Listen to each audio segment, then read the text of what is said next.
Soy Bob Cringely. Hace 16 años, cuando hacía mi serie documental para la televisión, Triumphs of the Nerds, entrevisté a Steve Jobs. Eso fue en 1995. 10 años antes, Steve había dejado Apple tras una dura pugna por el liderazgo con John Sculley, el consejero delegado que él mismo había traído a la compañía. Cuando hicimos la entrevista, Steve dirigía Next, la empresa que fundara aprovechando un nicho de mercado tras dejar Apple. Poco podíamos imaginarnos que en apenas 18 meses acabaría vendiendo Next a Apple y 6 meses después estaría dirigiendo la empresa. Por exigencias de la televisión, usamos solo parte de esa entrevista en aquella serie televisiva y durante años creímos que se había perdido para siempre porque la cinta original desapareció durante su traslado de Londres a Estados Unidos en los años 90. Pero hace unos días el director de dicha serie, Paul Sen, encontró una copia en VHS de la entrevista en su garaje. Steve Jobs concedió muy pocas entrevistas para la televisión y la mayoría no son buenas porque apenas reflejan el carisma, la franqueza y la visión de futuro que sí muestra esta entrevista. Por eso, al objeto de homenajear a un hombre fascinante, les ofrecemos la entrevista íntegra, la mayor parte de la cual jamás había sido vista. Cuénteme, ¿cómo entró usted en el mundo de los ordenadores personales? Bueno, me topé con mi primer ordenador a los 10 u 11 años. Me cuesta recordarlo porque soy un auténtico vejestorio, pero fue cuando tenía 10 u 11 años, hará cosa de 30 años. Por entonces nadie había visto un ordenador. Digamos que se habían visto en el cine. Eran unos armatostes enormes que zumbaban de lo lindo. Por alguna razón resaltaban las unidades de cinta magnética como icono del ordenador o alguna lucecita parpadeante. Realmente nadie había visto un ordenador. Eran objetos misteriosos de gran potencia cuya maquinaria hacía cosas en segundo plano. Así pues, ver un ordenador y usarlo era todo un privilegio por entonces. Y yo pude acceder a la NASA, al Ames Research Center, aquí en California, y usar un terminal de uso compartido, por lo que en realidad no veía el ordenador sino el terminal compartido. Insisto, por aquella época cuesta recordar lo primitivos que eran. No existían los ordenadores con pantalla gráfica para vídeo, se trataba literalmente de una impresora, de un teletipo con un teclado donde uno introducía los comandos y había que esperar un rato hasta que la máquina hacía y te decía lo que fuera. Pero pese a ello, seguía resultando extraordinario, sobre todo para un niño de 10 años, que pudieras crear un programa, por ejemplo, con BASIC o Fortran, y que el aparato, digamos, que tomara tu idea y la ejecutara de alguna manera, consiguiendo resultados. Y si encima eran los resultados que preveías y tu programa funcionaba, era una experiencia increíblemente emocionante. Así que me fue fascinando el mundo de la informática. Si bien el ordenador para mí seguía entrañando cierto misterio, porque estaba al otro extremo de un cable y en realidad nunca había visto el ordenador en sí, aunque luego me enseñaron muchos ordenadores y pude ver sus entresijos. Más adelante formé parte de un grupo en Hewlett Packard. Cuando tenía 12 años, llamé a Bill Hewlett, que vivía en las instalaciones de Hewlett Packard por entonces. Este dato delata mi edad, pero entonces los números aparecían en el listín telefónico, con lo que me bastó con buscar su nombre. Él respondió al teléfono y le dije: hola, me llamo Steve Jobs. Usted no me conoce, pero tengo 12 años y estoy montando un contador de frecuencias y me gustaría que me diera algunos componentes que le sobren. Estuvo hablando conmigo durante unos 20 minutos, es algo que no olvidaré en la vida. Me dio los componentes, pero también un empleo en Hewlett Packard para ese verano. Yo tenía 12 años y aquello me influyó de una manera decisiva. Hewlett Packard era la única empresa que yo había visto a aquella edad y forjó mi idea de cómo era una empresa y lo bien que trataba a sus empleados. Por entonces no se sabía lo del colesterol y solían sacarnos un carrito enorme con donuts y café a las 10 cada mañana. Todo el mundo hacía un descanso para el café con donuts. Por estos pequeños detalles se hacía evidente que la empresa era consciente de que su verdadero valor residía en sus empleados. En fin, una cosa llevó a la otra durante mi estancia en Hewlett Packard y empecé a visitar sus laboratorios de investigación en Palo Alto todos los martes por la noche con un reducido grupo de gente para reunirme con algunos investigadores y demás. Ahí fue cuando vi el primer ordenador de sobremesa jamás creado, el Hewlett Packard 9100. Era del tamaño de un maletín, pero ya tenía un pequeño monitor de tubo de rayos catódicos y era totalmente autónomo. No llevaba ningún cable escondido. Y me enamoré de él. Además, se podía programar en BASIC y en APL. En fin, me pasaba las horas en Hewlett Packard trasteando con el ordenador y creando programas. Esos fueron mis comienzos. Y conocí a Steve Wozniak por aquella época también, o quizá un poco antes, cuando tenía 14 o 15 años. Y congeniamos de inmediato. Era la primera persona que conocía que sabía más de electrónica que yo. Así que me sentí... Él me encantaba. Me sacaría cosa de 5 años. Había estado en la universidad, pero lo habían expulsado por sus gamberradas. Vivía con sus padres y estudiaba el primer ciclo universitario en Diensa. Nos hicimos muy buenos amigos y hacíamos cosas juntos. Un día leímos un artículo en la revista Esquire sobre un tipo que se hacía llamar Captain Crunch, que supuestamente era capaz de hacer llamadas telefónicas gratuitas. Habrá oído la historia, seguro. Y de nuevo fue algo que nos fascinó. ¿Cómo se podía hacer algo así? Pensamos que sería un bulo. Empezamos a investigar en bibliotecas en busca de los tonos secretos que permitieran hacerlo. Al final resultó que estando en el Stanford Linear Accelerator Center de Stanford, una noche, en lo más recóndito de su biblioteca técnica, en la última estantería, en la balda inferior del rincón, encontramos una revista técnica de la empresa AT&T, donde se explicaba todo el procedimiento. Es otro momento que nunca olvidaré. Vimos la revista y pensamos, Dios mío, es cierto. Así que nos pusimos a montar un dispositivo que emitiera esos tonos. Y la cosa funcionaba así. Recuerda que antes, cuando uno hacía una llamada a larga distancia, se escuchaba un... ¿de fondo? Eran tonos como el de marcación telefónica, pero en otra frecuencia, con lo cual no podías reproducirlos. Descubrimos que se trataba de la señal enviada por un terminal telefónico a otro que controlaban los ordenadores de la red y que AT&T había cometido un error fatídico cuando diseñó la red telefónica original, la red telefónica digital, porque habían puesto la señalización de un terminal a otro en la misma banda de frecuencia que la voz, con lo que si el usuario lograba reproducir esas mismas señales podría emitirlas por el auricular y literalmente la red telefónica internacional de AT&T daría por hecho que la señal provenía de un ordenador de la compañía. Así que en unas 3 semanas conseguimos montar al fin una caja así que funcionaba. Recuerdo que la primera llamada que hicimos fue a Los Ángeles a un pariente de Woz en Pasadena, pero nos equivocamos de número y despertamos a un tipo en plena noche y nos pusimos a gritarle entusiasmados que nos había salido gratis la llamada, aunque el hombre no supo apreciarlo. Aún así, para nosotros fue algo milagroso. Así que nos pusimos a montar esas cajitas para hacer blue boxing, como se llamaba. Incluimos una notita en el fondo de las cajas con nuestra sentencia que era «Tiene el mundo en sus manos». Y funcionaba. Creamos las mejores cajas azules del mundo. Todo el sistema era digital, no requería ajustes. Podías acercarte a una cabina telefónica y poner una conferencia a White Plains, y luego hacer una llamada por satélite a Europa y después llamar a Turquía para volver a conectar con Atlanta. Se podía dar la vuelta al mundo 5 o 6 veces, porque nos aprendimos todos los códigos para conectar por satélite y todo eso. Y podías llamar a la cabina de al lado de tu casa. Si pegabas un grito por el teléfono al minuto, lo oías por el de la cabina. Era como un milagro. Se preguntarán por qué aquello nos parecía tan interesante.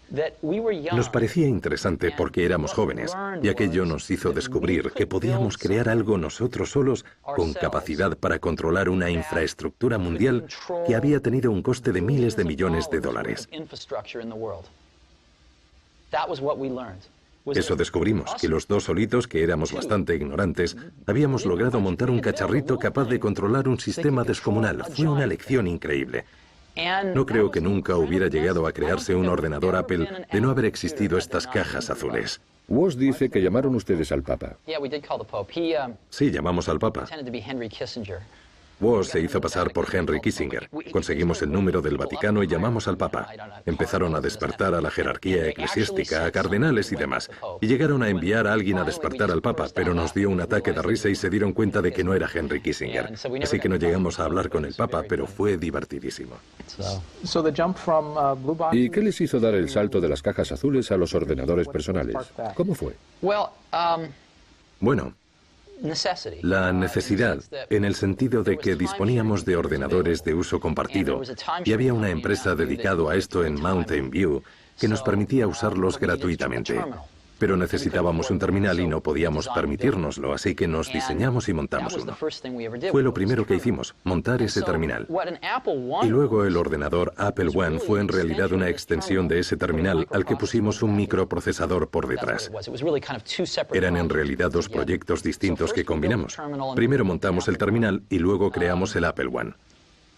Y en realidad lo creamos para nosotros, porque no podíamos permitirnos comprar nada. con lo que nos agenciamos las piezas y montamos los aparatos a mano. Nos llevaba de 40 a 80 horas montar una unidad y siempre se nos averiaban porque llevaban cablecitos finísimos. Al final resultó que muchos de nuestros amigos también querían montarse un ordenador y aunque lograban agenciarse la mayoría de componentes, no tenían la destreza para ensamblarlos que nosotros habíamos adquirido al formarnos en la práctica, así que acabamos ayudándoles a montar la mayoría de ordenadores y se nos iba todo el tiempo. Así que se nos ocurrió crear lo que se llama un tablero de circuito impreso, una pieza de fibra de vidrio con cobre a ambos lados por donde discurren los cables para así montar el ordenador. Así podrían montarse ordenadores Apple I en unas pocas horas en vez de 40.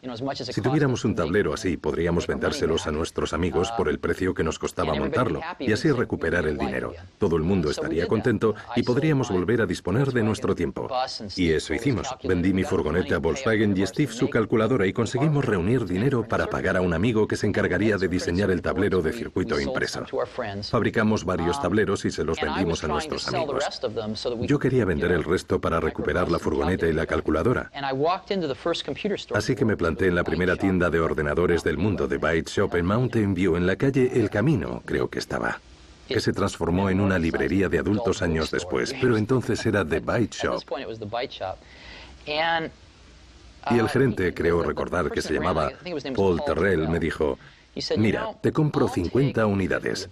Fenomenal, le respondí, pero añadió: los quiero montados. Esto no se nos había ocurrido. Así que le dimos vueltas y pensamos: ¿por qué no? ¿Por qué no probarlo? Así que me pasé los días siguientes al teléfono hablando con distribuidores de componentes electrónicos. No sabíamos dónde nos metíamos. Les dije los componentes que necesitábamos. Decidimos comprar 100 lotes de componentes, montar 50 ordenadores y vendérselos a The Byte Shop al doble de lo que nos había costado montarlos. Y así sufragar el coste de los 100 y que nos quedaran 50 con los que obtener beneficios vendiéndolos. Así que convencimos a los distribuidores de que nos suministraran los componentes a crédito a 30 días sin saber lo que suponía. Nos dijeron: firmad aquí. Teníamos pues 30 días para pagarles. Compramos los componentes, montamos los ordenadores y le vendimos 50 a The Byte Shop en Palo Alto, que nos pagó cuando se cumplían 29 días y acto seguido fuimos a pagar a los distribuidores dentro de esos 30 días. El negocio estaba en marcha. Pero sufrimos la crisis de disponibilidad de beneficios de la que hablaba Marx. No disponíamos de nuestras ganancias en capital líquido. Nuestros beneficios eran 50 ordenadores apilados en un rincón. Tuvimos que plantearnos cómo hacer efectivos nuestros beneficios y nos planteamos el tema de la distribución, a ver si había más tiendas de ordenadores. Llamamos a otras tiendas por todo el país y así nos introdujimos en el negocio. La tercera persona clave en la creación de Apple fue un ex ejecutivo de Intel, Mike Markkula. Le pregunté a Steve cómo se unió al proyecto. Estábamos diseñando el Apple II, para el que nos habíamos marcado unas metas mucho más ambiciosas. Woz, por su parte, quería añadir gráficos en color. Yo, por la mía, tenía muy claro que aunque había algunos aficionados al hardware capaces de montar sus propios ordenadores, o al menos de agregarle a nuestro tablero los transformadores para conectar el aparato a la corriente, la carcasa, el teclado, etc., y de conseguir los demás componentes, por cada uno de esos aficionados debía haber 1 millar de personas incapaces de hacer tal cosa, pero deseosas de meterse a trastear con programas, fans de la programación, tal y como yo lo había sido cuando tenía 10 años y descubrí aquel ordenador. Con lo que mi meta soñada con el Apple II era vender el primer ordenador personal real totalmente acabado, listo para usarse por cualquiera sin necesidad de entender de hardware. Y así, combinando ambas metas, concebimos el producto. Encontré a un diseñador y concebimos el acabado y demás. Queríamos fabricarlo todo en plástico. Ya teníamos todo preparado para ponernos en marcha, pero necesitábamos dinero para ensamblar las carcasas de los equipos y cosas así. Necesitábamos unos pocos cientos de miles de dólares, cantidad que excedía con creces nuestros medios. Así que salí a buscar inversores que pusieran capital riesgo y contacté con uno llamado Don Valentine, que vino a nuestro garaje y que, por cierto, más tarde dijo que yo tenía aspecto de renegado de la raza humana. Esa fue su famosa frase. Y me dijo que no estaba dispuesto a invertir en nosotros, pero nos recomendó a unos cuantos que podrían estarlo, y entre ellos estaba Mike Markkula. Así que llamé a Mike por teléfono y se pasó a vernos. Mike había abandonado Intel a la edad de 30 o 31 años. Había sido encargado de producción y había adquirido acciones de la compañía y había ganado en torno a $1 millón con opciones de compra de acciones, que por entonces era bastante dinero, y lo había estado invirtiendo en petróleo y gas sin salir de casa ni nada. Y para mí, que estaba ansioso por meterse en otro negocio. Mike y yo congeniamos muy bien. Pues bien, Mike nos dijo que estaba dispuesto a invertir pasadas unas semanas, pero entonces le dije, no queremos tu dinero, sino a ti. Y convencimos a Mike de que se embarcara con nosotros en calidad de socio paritario. Así que Mike aportó dinero y se unió a nosotros, y los tres nos pusimos en marcha.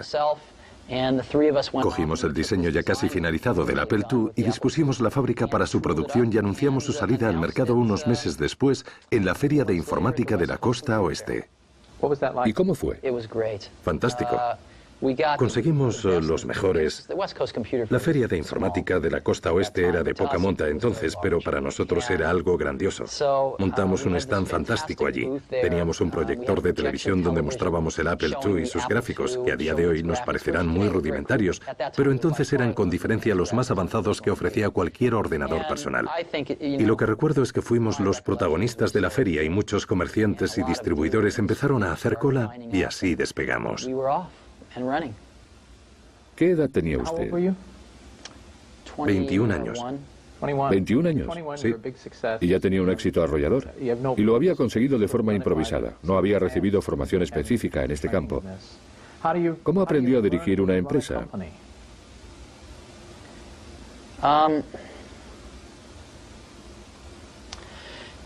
¿Sabe? A lo largo de años en el negocio me di cuenta de algo, de que siempre que preguntaba a la gente por qué hace tal cosa, la respuesta invariablemente era, pues porque se hace así. Nadie sabe por qué hace lo que hace, nadie se plantea a fondo las cosas en el contexto empresarial. Eso descubrí. Le pondré un ejemplo. Cuando montábamos los ordenadores Apple I en el garaje, sabíamos exactamente lo que costaban. Cuando pasamos a la producción en fábrica, por la época del Apple II, los contables partían de la idea de un coste estándar. Se fijaba un coste estándar y al final del trimestre se ajustaba el precio a las variaciones. Yo no paraba de preguntar por qué se hacía así. Y me respondían que se hacía así. Y tras 6 meses indagando vi que la razón por la que se hacía así era porque no se dispone de mecanismos para controlar el coste real, con que se hace una hipótesis y luego se ajusta el coste al final del trimestre. Y no se conoce el coste real porque los sistemas de información no son lo bastante buenos, pero nadie me lo explicaba así. Por eso, cuando diseñamos una fábrica automatizada para los Macintosh, logramos librarnos de muchas de esas ideas anticuadas y conocer con exactitud el coste de los productos al instante. Por eso, en las empresas muchas cosas funcionan en base a lo que yo llamo creencias heredadas. Es decir, se hacen de tal modo porque así se hicieron ayer y el día anterior. Eso significa que si uno se molesta en hacer muchas preguntas y en plantearse las cosas y en esforzarse, se puede aprender el negocio bastante rápido. No es algo que cueste tanto. No hace falta ser un genio. No hace falta, ¿no? Bien, cuando entró en contacto con los ordenadores por primera vez, antes de inventarlos, cuando trabajaba en el modelo HP 9100, nos ha comentado que creaba programas. ¿Qué tipo de programas? ¿Para qué servían?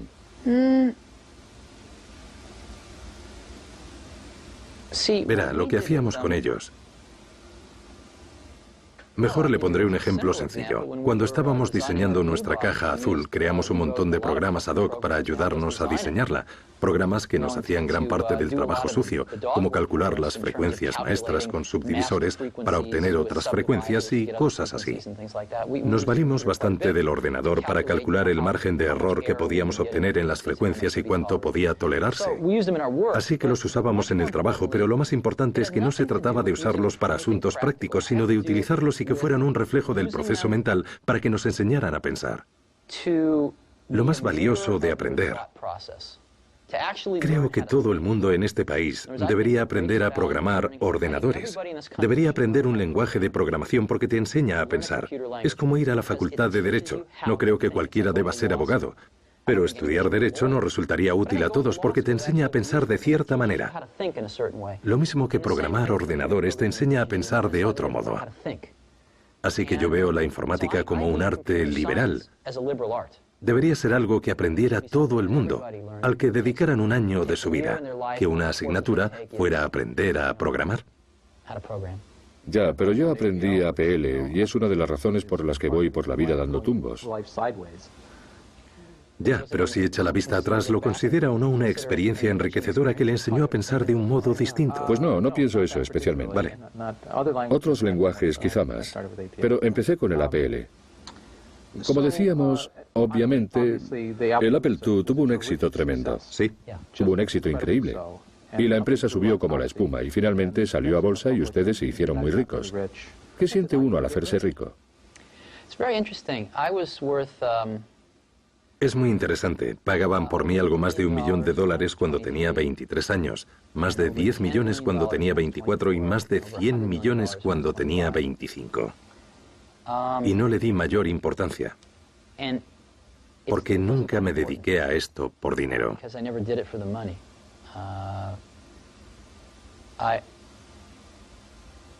Creo que el dinero es algo maravilloso porque te permite hacer cosas, te permite invertir en ideas que a corto plazo no reportan beneficios y cosas así. Pero sobre todo en ese momento de mi vida el dinero no era lo más importante. Lo que más importaba era la empresa, la gente, los productos que fabricábamos, las posibilidades que iba a ofrecer a los usuarios. Vamos, que no me paraba mucho a pensar en ello.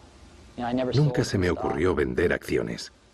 Estaba convencido de que la empresa iría muy bien a largo plazo. Algo decisivo para la creación del ordenador personal fue el trabajo pionero que se estaba llevando a cabo en el Centro de Investigación Palo Alto de Xerox, centro que Steve visitó por primera vez en 1979. Había 3 o 4 personas que no paraban de darme la lata con que moviera el culo y fuera a conocer Xerox Park para ver lo que estaban haciendo allí. Al final les hice caso y fui. Fueron muy amables y me mostraron en lo que andaban trabajando. Concretamente me enseñaron 3 proyectos, aunque me quedé tan deslumbrado por el primero que ni llegué a ver los otros 2. Una de las cosas que me mostraron fue la programación orientada al objeto. Me lo mostraron, pero ni siquiera alcancé a verlo. Otro proyecto que me mostraron fue un sistema computacional en red. Tenían más de un centenar de ordenadores alto conectados en red con su propio correo electrónico, etcétera, etcétera. Pero tampoco pude asimilarlo por lo deslumbrado que me había quedado por lo primero que me habían enseñado, la interfaz gráfica de usuario. Me pareció lo mejor que había visto en mi vida. Recuerdo que aún tenía muchos fallos. Lo que me mostraron estaba inacabado. Habían hecho varias cosas mal, pero no lo sabíamos entonces. Con todo y con eso tenían el germen de la idea y lo habían hecho muy bien. Y en apenas 10 minutos me quedó patente que todos los ordenadores funcionarían así algún día. Era evidente. Estaba por ver cuántos años harían falta y quién se llevaría el gato al agua. Pero era indiscutible que era inevitable, era obvio. Ustedes hubieran pensado lo mismo. ¿Sabe? Son justo las palabras que empleó Paul Allen. Sí. Es muy interesante. Sí, era obvio. En todo caso, repitió visita. Después regresó acompañado de otras personas. Sí. ¿Qué pasó en aquella segunda ocasión? ¿Le hicieron esperar lo suyo? No. ¿No? Vaya, pues Adele Goldberg me dijo otra cosa. ¿A qué se refiere? Bueno, ella les hizo la demostración cuando volvieron en grupo y Sí. me dijo que estuvo negándose durante 3 horas y que les llevaron a otros departamentos a mostrarles otras cosas, mientras ella seguía negándose. Ah, ¿se refiere a que eran reacios a hacernos la demo? Ella. Ah, vale, pues ni idea. Entiendo. No lo recuerdo, creí que hablaba de otra cosa. O sea, que eran hábiles. Sí, pero sí nos lo mostraron. Y menos mal, porque aquella tecnología fue un fracaso total en Xerox. Lo llamaban, ¿cómo dice? ¿Por qué? ¿Por qué? Nada, solo le preguntaba. Muy sencillo. De hecho, le di muchas vueltas y más adelante me lo explicó mejor John Scully. Y ahora creo que lo entiendo bastante bien. Lo que ocurrió fue como lo que pasó con John Scully. John Scully venía de PepsiCo, donde cambiaban sus productos como mucho cada 10 años. Y eso que para ellos sacar un nuevo producto era cambiar el tamaño de la botella, ¿vale? Si uno era encargado de producción, no podía cambiar gran cosa el curso de la compañía. ¿Quiénes fueron entonces los responsables del éxito de PepsiCo? Los comerciales y encargados de marketing. Eran ellos pues quienes ascendían y por tanto dirigían la empresa. Pues bien, puede que a PepsiCo le funcionara, pero lo mismo puede ocurrir en las empresas tecnológicas que monopolizan el mercado como IBM y Xerox. Si eras encargado de producción en IBM o Xerox, ¿qué más daba que pudieras producir mejores ordenadores o fotocopiadoras? Cuando una empresa monopoliza su sector de mercado, esta deja de tener éxito. Luego, quienes pueden conseguir mayor éxito para la compañía son los encargados de ventas y de marketing, que acaban dirigiendo estas empresas. Y a los encargados de producción se les aparta del proceso de toma de decisiones. Y las empresas se olvidan de lo que supone fabricar un buen producto. La gente con sensibilidad e ingenio para crear los productos de calidad que hicieron que la empresa monopolizara el mercado queda anulada por quienes dirigen la empresa, que no saben distinguir entre un buen y un mal producto. Gente que no tiene ni idea del dominio del oficio que requiere tomar una buena idea y convertirla en un buen producto, y a quienes no suele moverle un interés genuino de ayudar a los consumidores. Así ocurrió en Xerox. Los del parque solían llamar a los directivos cabezas de tóner. Venían al centro de investigación y no tenían ni idea de lo que les enseñaban. Para que los espectadores lo entiendan, ¿qué es el tóner? Pues el tóner es lo que se pone en las fotocopiadoras. Ya sabe, el tóner que se añade en fotocopiadoras industriales. El polvillo negro. Ese polvillo negro, sí. Los directivos no veían más allá de la función de fotocopiadora. Digamos, no tenían la más remota idea de las posibilidades de un ordenador, así que fracasaron aún teniendo todas las papeletas para triunfar en el sector informático. Xerox podría haber dominado el mercado informático hoy día, podría haber multiplicado por 10 su tamaño, podría haber sido una IBM, podría haber sido la IBM de los 90, podría haber sido el Microsoft de los 90. Pero en fin, es agua pasada, ya da igual. Desde luego. Ha mencionado a IBM. Cuando IBM se introdujo en el mercado, ¿eso intimidó a Apple? Desde luego. Es decir, por un lado estaba Apple, una empresa valorada en $1.000 millones, y por otro IBM, por entonces valorada en unos $30.000 millones, que se disponía a introducirse en el mercado. Claro que nos asustó, no era para menos. Aunque cometimos un error garrafal. El primer producto que sacó IBM era malo, realmente pésimo, y nosotros cometimos el error de no darnos cuenta de que había mucha gente interesada en ayudar a IBM a mejorar su producto. Por eso, si hubiera dependido exclusivamente de IBM, habrían fracasado. Pero IBM partía de un planteamiento muy acertado, contar con mucha otra gente con intereses creados en su éxito, y eso le salvó al final. Usted volvió de su visita al Xerox PARC con una idea. ¿Cómo la puso en práctica? Pues reuní a nuestros mejores empleados y les puse a trabajar en ello. El problema era que habíamos contratado a un grupo de gente de Hewlett Packard y no acababan de entender la idea. Recuerdo tener unas discusiones tremendas con algunos que pensaban que lo más chulo de la interfaz de usuario era que tuviera teclas programables en la parte inferior de la pantalla. No concebían lo que era una fuente de espaciado proporcional o un ratón. De hecho, recuerdo una discusión. Me gritaban que nos llevaría 5 años diseñar un ratón y que cada uno nos costaría $300. Al final me harté, salí y di con la empresa David Kelly Design. Les pedí que me diseñaran un ratón y en 90 días teníamos un ratón cuya producción nos salía por 15 pavos y de una fiabilidad increíble. Me di cuenta de que, en cierto modo, Apple no contaba con gente capacitada para entender la idea que me proponía en muchos sentidos. Un grupo reducido sí la captaba, pero el equipo en general, en su mayoría procedente de Hewlett Packard, no tenía la más remota idea. Ahí entra en juego el problema de la profesionalidad, que tiene su lado bueno y su lado malo, ¿no? Pues no, no es que tenga un lado bueno o malo, es que la gente se confunde. Las empresas se confunden. Cuando empiezan a crecer, lo que quieren es repetir su éxito inicial. Muchas piensan, bien, hay una fórmula mágica en la manera en que hemos logrado el éxito, e intentan institucionalizar ese modo de proceder en todos los ámbitos de la empresa. Y muy pronto la gente empieza a no distinguir el proceso de producción del producto final. Y eso supuso a la larga la perdición para IBM. IBM cuenta con los mejores fabricantes del mundo. Pero olvidaron pensar en el producto final. Y también es un poco lo que pasó en Apple. Teníamos a mucha gente estupenda gestionando la fabricación, pero no sabían nada del producto que fabricaban. Y a lo largo de mi carrera profesional he ido descubriendo que los mejores profesionales son los que de verdad entienden la esencia del producto. Y es una lata dirigirlos, pero uno hace de tripas corazón porque son buenísimos con el producto final. Así se obtienen buenos productos, no importa cómo se fabriquen, sino su contenido. Sufrimos en cierta medida ese problema en Apple. Y ese mismo problema nos llevó a diseñar el ordenador Lisa, que tuvo sus momentos.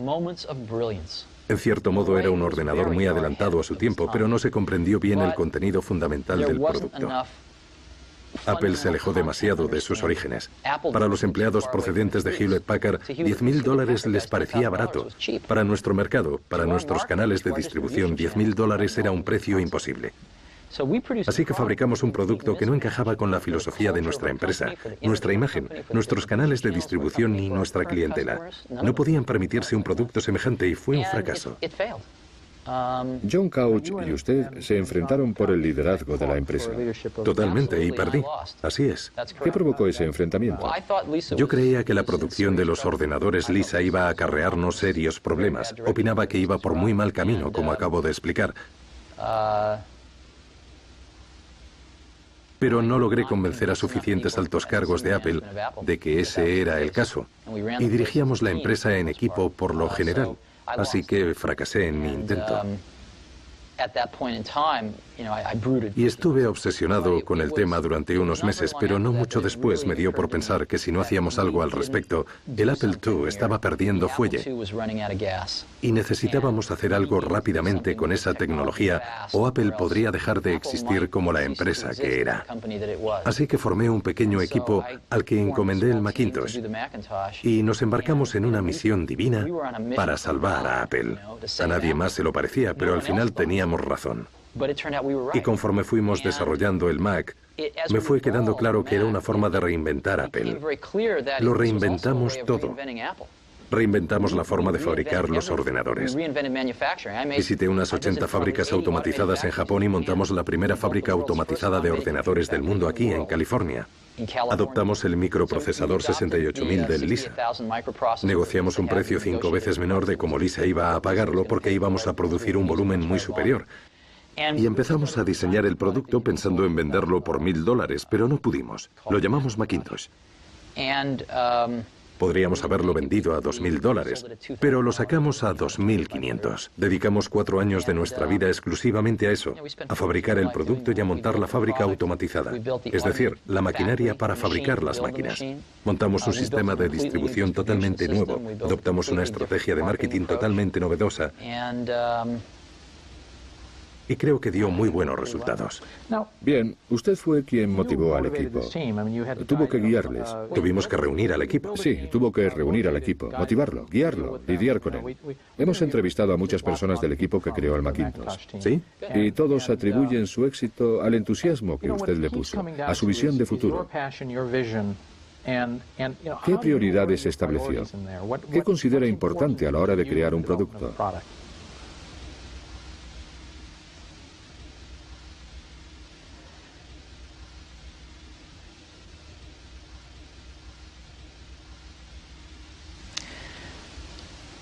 Verá,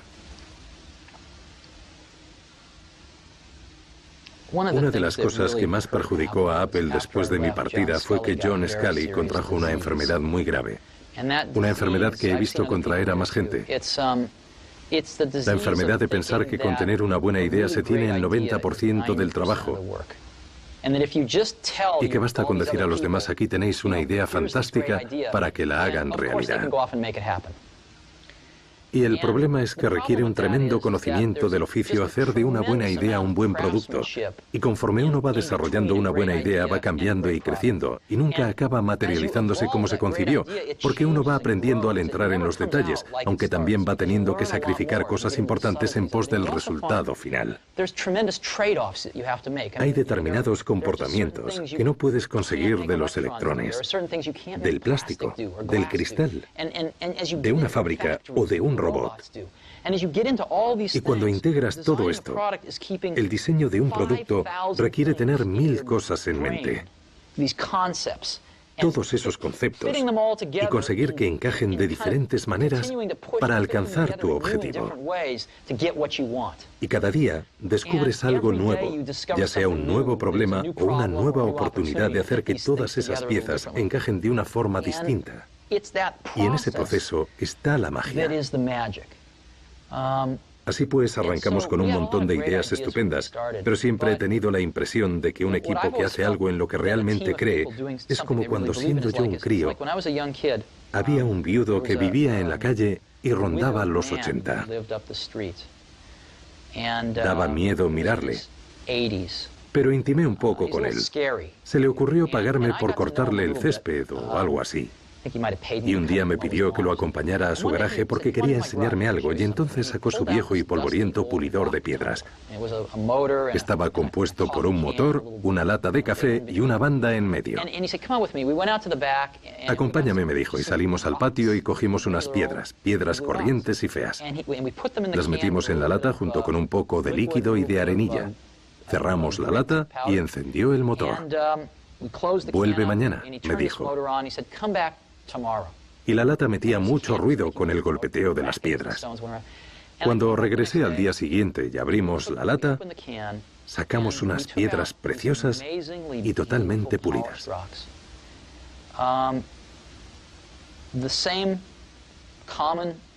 Las mismas piedras comunes que habíamos metido, al friccionar entre sí, y tras tanto ruido, salieron como preciosas piedras pulidas. Y siempre lo he tenido en mente, como mi metáfora sobre un equipo que trabaja duro en algo que les apasiona. Es gracias al equipo de esa gente con tanto talento que al chocar unos con otros, discutir y pelearse a veces armando jaleo, al trabajar juntos, se pulen entre sí y pulen las ideas. Y como resultado, se obtienen estas piedras tan bonitas. Así que es difícil de explicar, y desde luego no es fruto del trabajo de una sola persona. O sea, a la gente le gustan los símbolos, y yo soy un símbolo de ciertas cosas. Pero desde luego el Mac fue un trabajo en equipo. Ahora bien, he observado algo desde los inicios de Apple que entonces no sabía cómo explicar, pero le he dado muchas vueltas desde entonces. Para la mayoría de las cosas, el rango dinámico entre la media y lo mejor es como mucho de 2 a 1. Si vas a Nueva York y das con un taxista medio frente al mejor taxista que conozcas, es probable que con el mejor taxista llegues a tu destino cosa de un 30% más rápido. En un coche, ¿qué diferencia hay entre uno en la media y el mejor? Tal vez del 20%. Entre el mejor reproductor de CDs y uno medio, no lo sé, un 20%. Así que 2 a 1 es un estupendo rango dinámico para la mayoría de parcelas de la vida. Con software, y lo mismo pasaba con el hardware, la diferencia entre la media y lo mejor es de 50 a 1 o puede que de 100 a 1. ¿Sí? ¿Vale? Esto pasa con muy pocas cosas, pero he tenido la gran suerte de dedicarme a cosas de este calibre. Así que he construido gran parte de mi éxito a base de dar con esta gente verdaderamente talentosa y no conformándome con jugadores de segunda y tercera, sino apostando por los jugadores de primera. Y he descubierto algo. Cuando consigues reunir a suficientes jugadores de primera, cuando te esfuerzas por encontrar a 5 jugadores así, les encanta trabajar juntos porque nunca antes habían tenido la oportunidad y no desean trabajar con jugadores de segunda o tercera. Asumen la política como propia y solo quieren contratar a jugadores de primera. Les llenas los bolsillos y se va propagando. Así era el equipo del Mac, todos ellos jugadores de primera. Y eran gente con un talento extraordinario. Pero son también personas que ahora dicen que ya no tienen la energía suficiente para trabajar para usted. Así es. Si habla con mucha de la gente del equipo del Mac, le dirán que fue donde más se dejaron la piel. Algunos le contarán que fue la época más feliz de su vida. Pero todos coincidirán en que fue una de las experiencias más intensas y queridas de sus vidas. Sí, eso dijeron. Pues bien. Hay cosas que no son sostenibles para algunas personas. ¿Qué significa cuando le dice a alguien que su trabajo es una mierda? Normalmente significa que su trabajo es una mierda. A veces significa que yo creo que su trabajo es una mierda, pero me equivoco. Pero por lo general, quiere decir que su trabajo está lejos de tener suficiente calidad. Conozco una cita estupenda de Bill Atkinson que dice que cuando usted dice que el trabajo de alguien es una mierda, lo que de verdad significa es no lo entiendo, la verdad. ¿Podrías explicármelo? No, normalmente no me refiero a eso. Cuando uno da con gente verdaderamente buena, ellos lo saben. Y no tienes que subirle el ego a nadie. Y lo que importa es el trabajo. Y eso lo sabe todo el mundo. Así que Cuentas con gente para colocar piezas concretas del puzzle y lo más importante que yo creo que puedes hacer por alguien que es verdaderamente bueno y con quien vas a contar es hacerle ver cuando su trabajo no está a la altura. Y hacerlo de una forma muy clara, indicándole el porqué para que lo subsane. Y has de hacerlo de manera que no comprometas tu confianza en sus capacidades, pero sin dejar demasiado lugar a que pueda interpretarse que no está haciendo un trabajo lo suficientemente bueno para conseguir los objetivos del equipo. Y eso es muy complicado. Yo siempre lo he abordado de manera muy directa. Y creo que si habla usted con alguien que haya trabajado conmigo, a los buenos de verdad, les ha parecido muy beneficioso. Otros lo han detestado. Pero también soy una persona a la que le da igual tener o no razón. Solo me importa el éxito.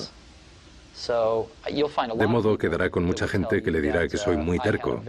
Pero si me presentan pruebas de lo contrario, 5 minutos después he cambiado totalmente de opinión porque yo soy así. No me importa equivocarme. Y lo reconozco con frecuencia, no me importa. Lo que me importa es que hagamos lo correcto. ¿Cómo y por qué Apple optó por la autoedición que se convertiría en la aplicación más potente del Mac? No sé si lo sabe, pero nos enviaron la primera impresora láser Canon a Apple en Estados Unidos y la acoplamos a un ordenador Lisa que escaneaba hojas antes que nadie, mucho antes que HP o Adobe. Pero alguno que otro me decía, oye, están en este taller los que dejaron Xerox PARC, deberías ir a verlos. Y al final fui a visitarlos y vi lo que estaban haciendo, que era mejor que lo que estábamos haciendo nosotros. E iban a convertirse en una compañía de hardware. Querían fabricar impresoras y esas cosas, pero les convencí para dedicarse al software. Y al cabo de 2 o 3 semanas habíamos cancelado nuestro proyecto interno y un montón de gente quiso matarme por ello, pero lo hicimos.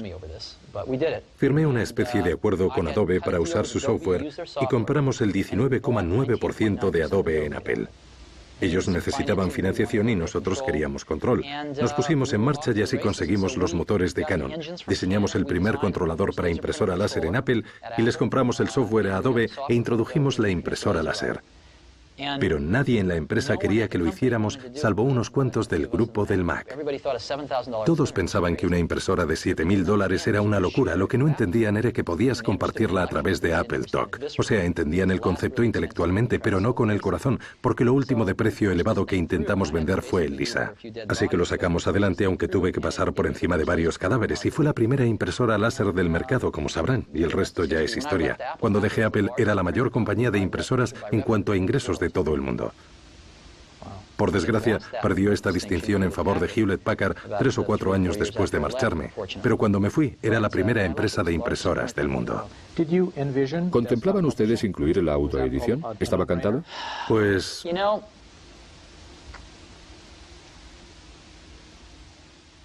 sí. Pero también consideramos en serio el entorno de red, de modo que en enero de 1995, con ocasión de nuestra junta anual en la que introdujimos nuestros nuevos productos, posiblemente cometí el mayor error de marketing de toda mi carrera. En 1985. 1985, perdón. Es posible que cometiera mi mayor metedura de pata en marketing de toda mi carrera al anunciar Macintosh Office, en vez de la autoedición sin más. Contábamos con la autoedición como elemento principal, pero anunciamos también muchas cosas más. Y creo que en aquel momento debimos centrarnos en la publicación de escritorio. Tras serios desacuerdos con el consejero delegado de Apple, John Sculley, Steve dejó la compañía en 1985. Hablemos de su marcha de Apple. Fue muy dolorosa. Ni siquiera sé si quiero hablar de ello. ¿Qué puedo decir? ¿Contraté a la persona equivocada? ¿Se refiere a Sculley? Sí. Él destruyó todo por lo que había trabajado durante 10 años. Empezando por mí. Pero eso no fue lo más triste. Habría dejado Apple con mucho gusto si se hubiera convertido en lo que yo quería. Básicamente se montó en una nave espacial a punto de abandonar la plataforma de lanzamiento, cosa que hizo. Pero se le subió a la cabeza. Se lió y pensó que él había construido la nave. Luego, digamos que cambió la trayectoria de manera que era inevitable que se estrellara contra la Tierra. Los días previos al lanzamiento del Macintosh y sus primeros pasos fueron el estrellato de Steve y John. Fue un periodo en que ambos estaban en boga. Exacto. Y entonces pasó algo que les hizo separarse. Así es. ¿Qué fue? Bueno, lo que pasó fue que el sector entró en recesión a finales de 1984. Las ventas empezaron a contraerse seriamente y John no sabía qué hacer, no tenía ni idea. Así que había un vacío de poder en Apple. Había directores francamente fuertes encargados de dirigir las divisiones. Yo llevaba la del Macintosh y otra persona se encargaba del Apple II. Había problemas con algunos departamentos. Había un encargado de almacenamiento que era para echarle de comer aparte y un par de cosas que debían cambiarse, pero todos esos problemas actuaron como una olla a presión debido a la contracción del mercado. Y carecíamos de líder. Con lo que John no tenía muy contenta a la Junta y seguramente no duraría mucho en la compañía. Y algo que nunca había visto en John hasta entonces era su increíble instinto de supervivencia. Alguien me dijo en cierta ocasión que no habría llegado a presidente de PepsiCo de no ser por su instinto. Y era cierto. John decidió que un buen candidato para señalar como la raíz de todos esos problemas sería yo.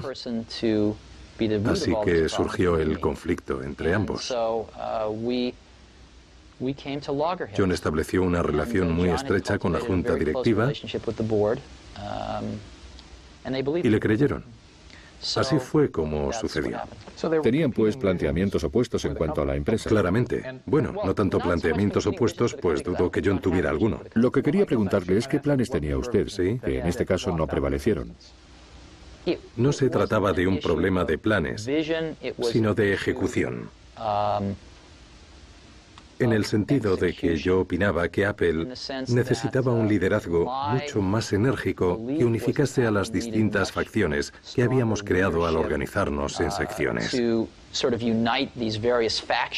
Creía que el Macintosh era el futuro de Apple, que debíamos restringir drásticamente los gastos referentes al ordenador Apple II, que debíamos invertir fuertemente en el área del Macintosh, en esa línea.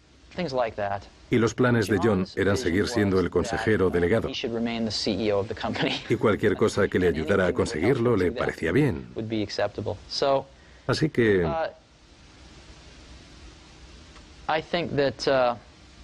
en mi opinión, Apple estaba paralizada a principios de 1985. Y yo no estaba capacitado por entonces, no lo creo, para dirigir la empresa en general. Yo tenía 30 años y no tenía suficiente experiencia como para dirigir una empresa valorada en $2.000 millones. Y lamentablemente John tampoco. Pero en fin, se me comunicó de una manera inequívoca que no había trabajo para mí allí. Aquello fue muy trágico. Como desterrarle a Siberia. Sí, habría sido mucho más inteligente que Apple me hubiera dejado trabajar en el siguiente proyecto. Me ofrecí voluntario, les propuse montar una unidad de investigación. Les dije, dadme unos cuantos millones de pavos al año y contrataré a gente estupenda e inventaremos la próxima genialidad. Pero me respondieron que no era posible. Vaya. Así que me quitaron mi despacho. Bueno, me voy a emocionar si seguimos hablando de esto. Pero en fin, eso es lo de menos. Yo solo soy uno más en la empresa, así que eso no es lo importante. Lo importante fue que en los siguientes años, los valores de Apple serían sistemáticamente destruidos. Seguidamente pregunté a Steve qué pensaba sobre la situación de Apple. Recuerden que esto se grabó en 1995, un año antes de que Steve se reincorporara a Apple. Recuerden también que cuando Apple adquirió NeXT un año después de esta entrevista, Steve vendió de inmediato las acciones de Apple que había recibido como parte del acuerdo de venta. Apple está agonizando. Sufre la agonía de una muerte dolorosa. Va camino de su extinción. Y ello se debe a que cuando salí de Apple, llevábamos una ventaja de 10 años a las demás empresas del sector. El Macintosh iba 10 años por delante.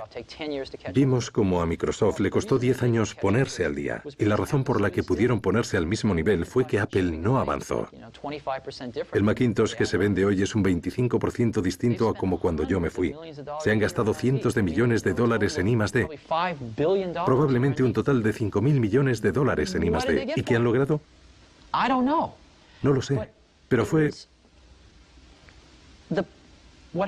Lo que ocurrió fue que de algún modo las iniciativas para hacer avanzar a la empresa y crear nuevos productos se desvanecieron. Y creo que muchos buenos profesionales aguantaron allí un tiempo, pero no tenían ocasión de unirse para promoverlas porque no había liderazgo. Por eso lo que ha pasado con Apple ha sido que se ha quedado atrás en muchos aspectos. Sin duda en cuota de mercado. Y lo que es más importante, su distinción se ha visto mermada por Microsoft.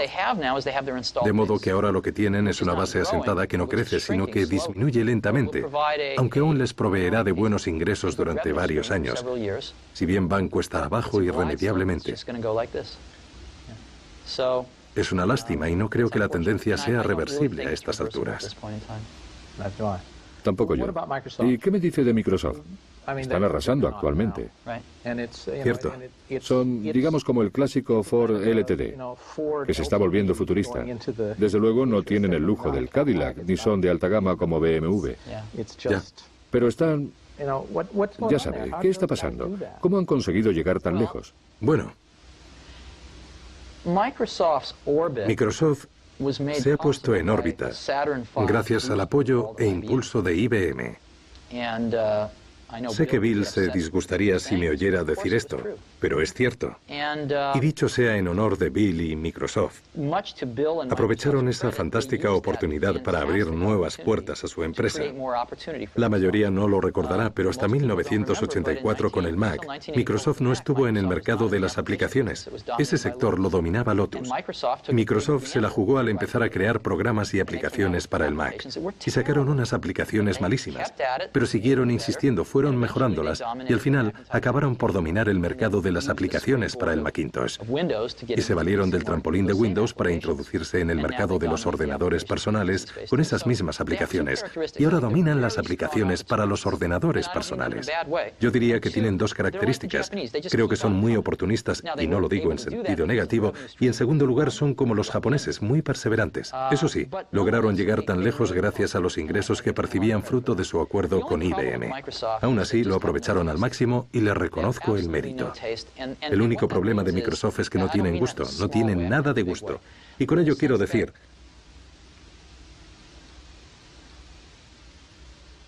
no me refiero a los detalles, sino en un sentido más amplio, en el sentido de que no buscan ideas originales ni enriquecen culturalmente sus productos. Se preguntarán por qué es importante. Por ejemplo, la idea de usar fuentes de espaciado proporcional se sacó de leer manuales de composición tipográfica y analizar libros de gran belleza. De ahí se sacan las ideas. De no haber sido por el Mac, Microsoft nunca habría ofrecido estas características en sus productos. Por eso supongo que me entristece, no el éxito de Microsoft. Eso no me supone ningún problema, se lo han ganado en general. Lo que me supone un problema es que se limitan a fabricar productos de tercera categoría. Fabrican productos sin alma, fabrican productos sin un espíritu educativo, son productos muy prosaicos y lo más triste es que la mayoría de los clientes que los compran tampoco tienen mucho ánimo de ilustrarse. Pero la única forma de hacer progresar a nuestra especie es tomar los mejores productos y hacerlos llegar a todo el mundo, para que todos nos eduquemos con los mejores productos que existan y que empecemos a entender la sutil diferencia que supone usar los mejores productos. Y en ese sentido, Microsoft es como el McDonald's. Y eso es lo que me entristece, no que Microsoft haya salido triunfante, sino que sus productos no hagan alarde de más perspicacia y creatividad. ¿Y qué hace usted en ese sentido? Hablemos de Next. No estoy haciendo nada. Bien. Porque Next es una empresa demasiado pequeña para poder hacer nada al respecto.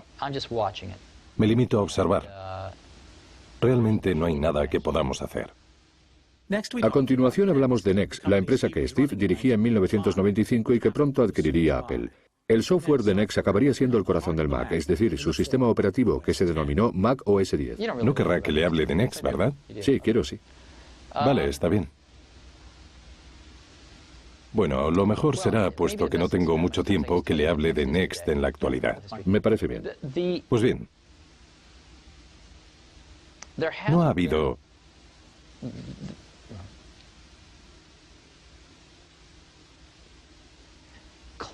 Claramente,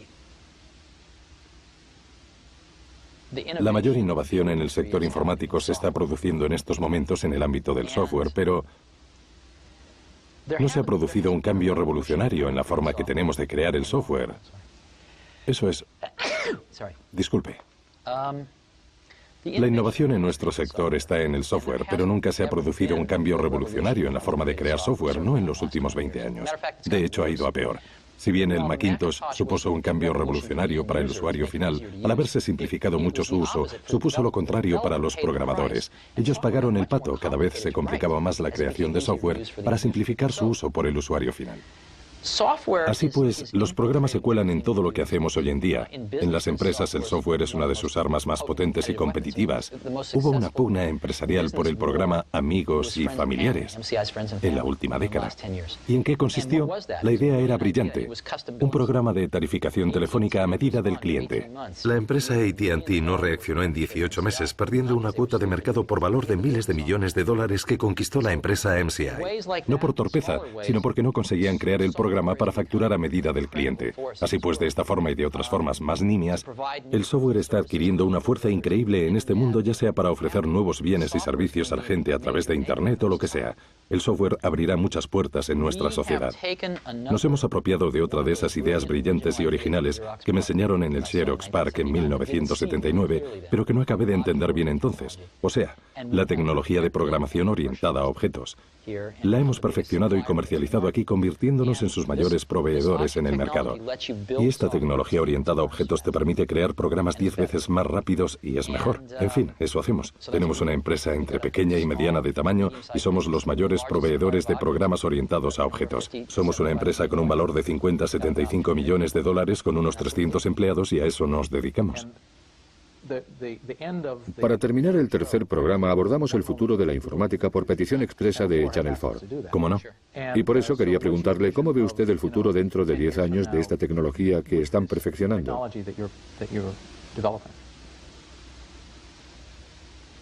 Pues verá, yo creo que Internet y la red se están produciendo dos cosas muy interesantes en el mundo de la programación y de la informática. Por un lado, la programación orientada a objetos y por otro, la red. Internet es algo apasionante porque supone haber cumplido nuestro sueño de que el ordenador no se limitara a ser principalmente un dispositivo para realizar cálculos, sino que se metamorfoseara en un dispositivo para la comunicación. Y con Internet está ocurriendo al fin.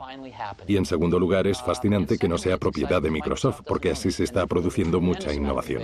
Por eso creo que Internet va a repercutir profundamente en nuestra sociedad. Como saben, en Estados Unidos se vende un 15% de bienes y servicios a través de la venta por catálogo o por televisión. Este porcentaje se trasladará a Internet e incluso se incrementará. Son miles de millones.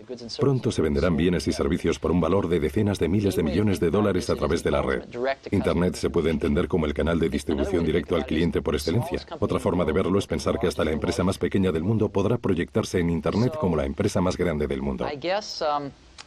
Así pues, creo que Internet, cuando echemos la vista atrás dentro de 10 años, Internet va a ser la tecnología que marque esta época. Va a representar un momento determinante para la informática. Y creo que va a ser un fenómeno de enorme repercusión que ha insuflado toda una nueva vida a los ordenadores personales. Tendrá una enorme repercusión, sí. ¿Y están ustedes creando software para...? Desde luego, como todo el mundo. Ya. Olvídese de nosotros. Como sector Internet va a abrir nuevas puertas al sector informático. Sí. Y es otra de esas cosas que resultan evidentes a toro pasado, pero que hace 5 años, ¿quién lo hubiera dicho? Cierto. ¿No es maravilloso el mundo que nos ha tocado vivir? Tenía ganas de saber más sobre lo que le apasionaba a Steve. ¿Qué cosas le movían? Leí un artículo de muy joven en la revista Scientific American donde se medía la eficacia locomotora de distintas especies del planeta. Ya sabe, de los osos, los chimpancés, los mapaches, las aves y los peces. ¿Cuántas kilocalorías consumían para desplazarse 1 kilómetro?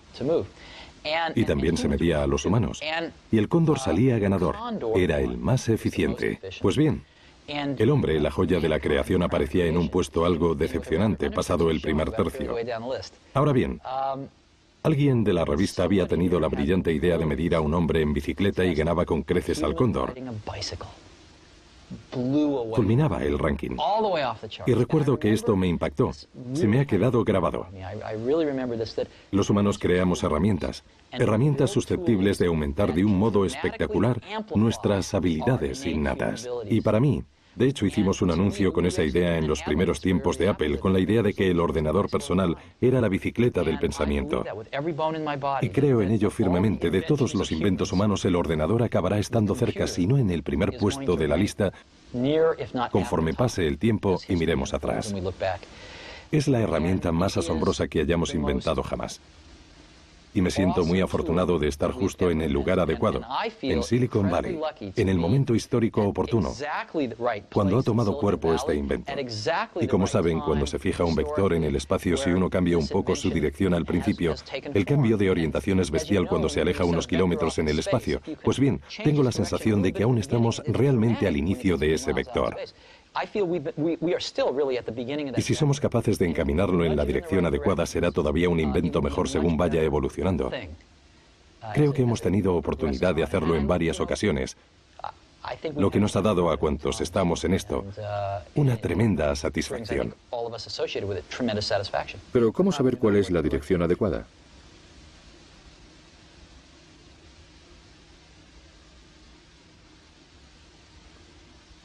Verá, en última instancia,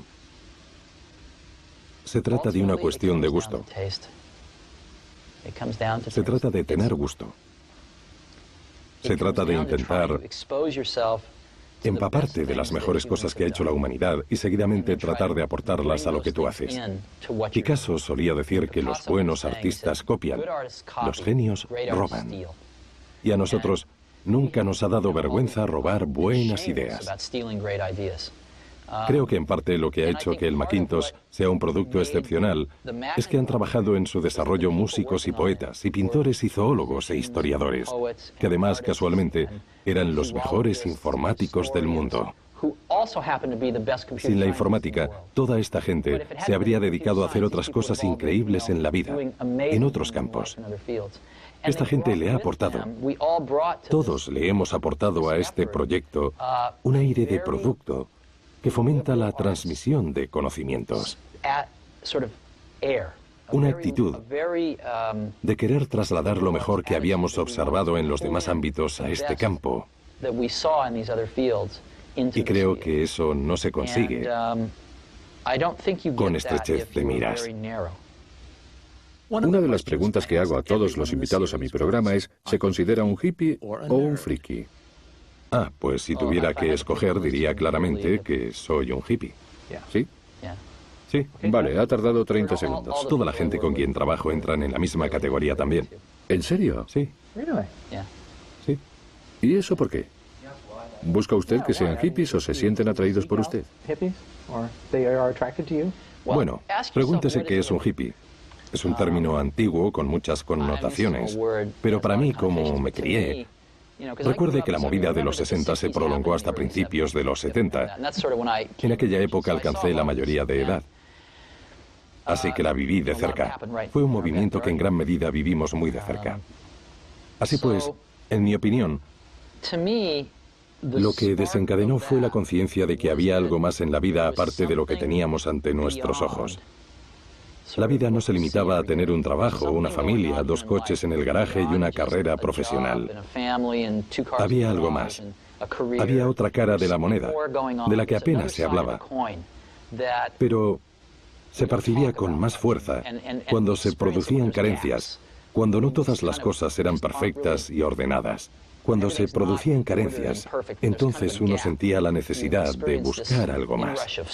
Y mucha gente a lo largo de la historia ha dicho que había que buscarlo, ya fuera con la filosofía de Thoreau o de los místicos indios o quien fuera, y el movimiento hippie se impregnó de esto y quiso descifrarlo.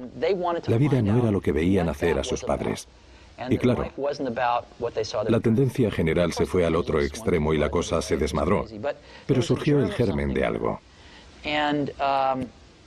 Y es ese mismo algo que hace que la gente quiera hacerse poetas en vez de banqueros. Y a mí me parece algo maravilloso.